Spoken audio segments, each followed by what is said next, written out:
తీన్మార్ మల్లన్న వ్యవహారం ఒక కొలిక్కొచ్చిందా? అసలు తీన్మార్ మల్లన్నని కాంగ్రెస్ పార్టీ నుంచి సస్పెండ్ చేస్తుందా? ఒకవేళ పార్టీ నుంచి సస్పెండ్ చేస్తే తీన్మార్ మల్లన్న నెక్స్ట్ స్టెప్ ఏంటి అనే దానికి సంబంధించినదే మనం మాట్లాడే ప్రయత్నం అయితే చేద్దాం. మొత్తానికి ఏదేమైనా కూడా బై ఎలక్షన్స్ ఏదైతే పల్లా రాజేశ్వర్ రెడ్డి ఆయన ఎమ్మెల్యేగా వెళ్ళిపోయిన తర్వాత జరిగిన బై ఎలక్షన్లో కాంగ్రెస్ పార్టీ బీఫామ్ నుంచి పోటీ చేసినటువంటి తీన్మార్ మల్లన్న ఎమ్మెల్సీగా గెలిచిన మాట మనందరం చూసినాం. అయితే ఎమ్మెల్సీ గెలిచిన తర్వాత కొద్ది రోజులు ప్రభుత్వంతో సఖ్యతతో ఉన్నటువంటి తీన్మార్ మల్లన్న ఈ రీసెంట్గా మొత్తం ఒక బీసీ రాగాన్ని ఎత్తుకోవడం, ఆ బీసీ రాగం ఎత్తుకోవడంలో భాగంగా రెడ్డి కమ్యూనిటీని విపరీతంగా టార్గెట్ చేయడం, వాళ్ళ మీద విపరీతమైనటువంటి వ్యాఖ్యలు చేయడం, అసలు మీ ఓట్లే నాకు అవసరం లేదు, వీలైతే మా బీసీల సంబంధించిన ఒక యూరిన్ తాగుతారా అని చెప్పేసి కూడా అన్నటువంటి సందర్భాన్ని మనం చూస్తాం. దీనికి సంబంధించిన దాంట్లో అసలు కాంగ్రెస్ అంటేనే రెడ్డిలకు సంబంధించినటువంటి పార్టీ అనే దాని మీద మనందరికీ తెలిసిన విషయమే. ఈ విషయానికి ఒకసారి పూర్తిగా పరిగణలోకి తీసుకుంటే ఏమైందంటే తీన్మార్ మల్లన్న యొక్క ఈ అగ్రెసివ్నెస్కు సంబంధించిన దాంట్లో ఏదైతే ఒక కమ్యూనిటీని లేక ఒక రెడ్డి కమ్యూనిటీని ఆయన టార్గెట్ చేసిన విషయానికి సంబంధించిన దాంట్లో మొత్తం సమాజంలో ఒక భిన్న స్వరాలు అయితే వినిపిస్తున్నారు అన్నమాట వాస్తవం. ఆయన ఏదైతే వరంగల్ సభలో పెట్టినటువంటి సందర్భాన్ని మనం చూసినాం, అక్కడ నుంచి బహుజనవాదులందరూ కూడా దానికి రావడం మనం చూసినాం, అక్కడే ఆయన ఒక తీవ్ర వ్యాఖ్య చేయడం కూడా మనం చూసినాం.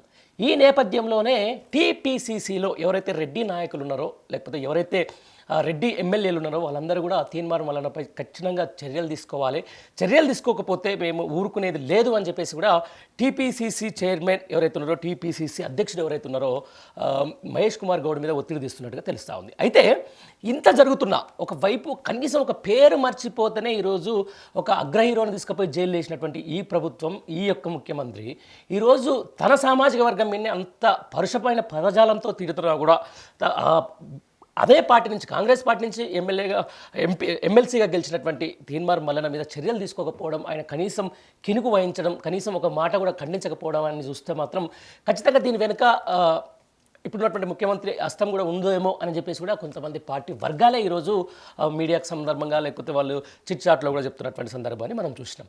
అయితే ఇప్పుడు అంత ఒకవైపు పార్టీ ఒత్తిడి మీద నిన్న ఏదైతే చూసినాం మనం అసెంబ్లీ దగ్గర జరిగిన చిట్ చాట్లో కూడా భువనగిరి ఎమ్మెల్యే ఆయన మాట్లాడిన సందర్భాన్ని మనం చూసినాం. 2 సార్లు ఆయన కాంగ్రెస్ టికెట్ ఇచ్చుకున్నాం, పైసలు ఖర్చు పెట్టుకొని కూడా ఆయనని ఈరోజు ఎమ్మెల్సీగా గెలిపించినాం, ఆయన ఎందుకు మాట్లాడుతున్నాడో మాకు అర్థం కావట్లేదు సందర్భాన్ని కూడా మనం చూసినాం. అటు మహిళా కాంగ్రెస్ నేతలు కూడా మాట్లాడుతున్నటువంటి సందర్భాన్ని మనం చూసినాం. అయితే ఈ సడన్గా ఈరోజు తీన్మార్ మల్లన్నకు బీసీ కార్డు ఎత్తుకోవాల్సిన అవసరం ఏమొచ్చిందనే దాని మీద కూడా కొంచెం విశ్లేషణాత్మకంగా లోపలికి వెళ్తే మరికొద్ది రోజుల్లోనే అక్కడ ఎమ్మెల్సీ ఎలక్షన్లు ఉన్నాయి. ఆ ఎమ్మెల్సీ ఎలక్షన్ల నేపథ్యంలో కూడా ఆయన ఒక బీసీ రాగాన్ని ఎత్తుకొని ఈరోజు బీసీ సంబంధించినటువంటి అందరిని ఒక పోలరైజేషన్ చేసి ఖచ్చితంగా మళ్ళీ ఒకసారి ఎమ్మెల్సీగా వెళ్ళాలి, ప్రజాక్షేత్రంలోకి వెళ్ళాలి, వీలైతే ఒక బీసీ పార్టీ కూడా పెట్టే అవకాశం కూడా ఏమన్నా చేయాలి అనే దాని మీద కూడా కొంచెం చర్చలు నడుస్తున్నట్టుగా తెలుస్తూ ఉంది. ఈ నేపథ్యంలో కూడా ఆయన కొన్ని వ్యాఖ్యలు చేసినట్టు చూసినా, బీసీల దగ్గర పైసలు ఎందుకు లేవు, మేము ఒక వారం ఆదివారం పూట మటన్ అమ్ముకుంటే కూడా మటన్ ఆ రోజు కొరకుంటా వదిలేసినా కూడా మేము 500 రూపాయలు మిగిలితే 500 మిగిలితే ఒక 300 కోట్లు అయితే అని చెప్పేసిన సందర్భాన్ని కూడా మనం చూసినట్టు ఒక బీసీల్లో ఒక ఉత్తేజానికి సంబంధించి అయితేనేంది, లేకపోతే ఒక బీసీ పోలరైజేషన్కి సంబంధించి అయితేనేంది, ఒక బీసీ అందరూ కూడా ఏకం చేసే ప్రయత్నం చేస్తున్న సందర్భాన్ని మనం చూస్తున్నాం. కానీ ఎవరైతే గతంలో ఆయన జర్నలిస్ట్గా తన కెరియర్ స్టార్ట్ చేసిండు, ఆ తర్వాత ప్రభుత్వానికి యాంటీగా ఆయన గత ప్రభుత్వానికి యాంటీగా పనిచేసిండు, ఆ తర్వాత బీజేపీలోకి వెళ్ళిండు, ఆ తర్వాత కాంగ్రెస్లోకి వెళ్ళిండు, ఆ తర్వాత ఇప్పుడు ఎమ్మెల్సీగా గెలిచిన సందర్భాన్ని మనం చూస్తున్నాం.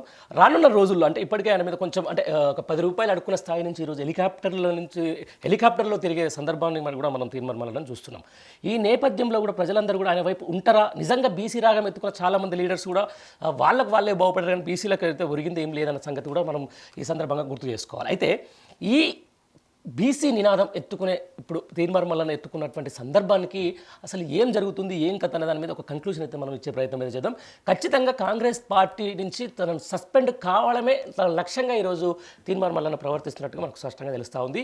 ఈ నేపథ్యంలో కాంగ్రెస్ పార్టీ కూడా ఆయన వేడి వేసేందుకు కూడా సిద్ధంగా ఉంది. అయితే ఆయన తర్వాత ఏదైతే కాంగ్రెస్ పార్టీ నుంచి ఒకవేళ సస్పెండ్ అయితే తీన్మార్ మల్లన్న నెక్స్ట్ స్టెప్ ఏంటి అనే దానికి సంబంధించిన దాని మీద కూడా చాలామంది కూడా చర్చించుకుంటున్న సందర్భాన్ని మనం చూసినాం.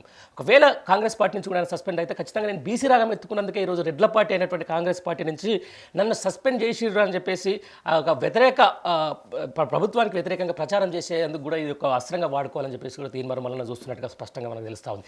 ఏదేమైనా కూడా ఈరోజు తీన్మార్ మల్లన్న బీసీ రాగం ఎత్తుకోవడం పట్ల తెలంగాణ వ్యాప్తంగా ఉన్నటువంటి ఏదైతే కులగణన మొన్న చేసినటువంటి కులగణలో కూడా ఆయన తీవ్ర సర్వే మీద కూడా తీవ్ర వ్యాఖ్యలు చేయడం జరిగింది. గతంలో కేసీఆర్ చేసిన సర్వేనే బాగుందని చెప్పడం మాట్లాడడం జరిగింది. ఏదైతే తెలంగాణలో బీసీ సామాజిక వర్గానికి సంబంధించి ఒక పర్సంటేజ్ తగ్గడానికి ఏ విధంగా కారణమైందని చెప్పేసి కూడా మాట్లాడడం జరిగింది. ఇవన్నీ ఒకసారి చూసుకుంటే మాత్రం రానున్న రోజుల్లో ఈ కాంగ్రెస్ పార్టీ నుంచి సస్పెండ్ కావడమే ఒక లక్ష్యంగా ఈ యొక్క తీర్మానం వలన ప్రవర్తిస్తున్నట్టుగా ఉంది. ఆ ప్రవర్తనలో భాగంగానే ఈరోజు టీపీసీసీ కూడా అధ్యక్షుడు ఎవరైతే ఉన్నారో మహేష్ కుమార్ గౌడ్ కూడా ఆయనపై వేటు వేసేందుకు రంగం సిద్ధం చేసినట్టుగా తెలుస్తూ ఉంది.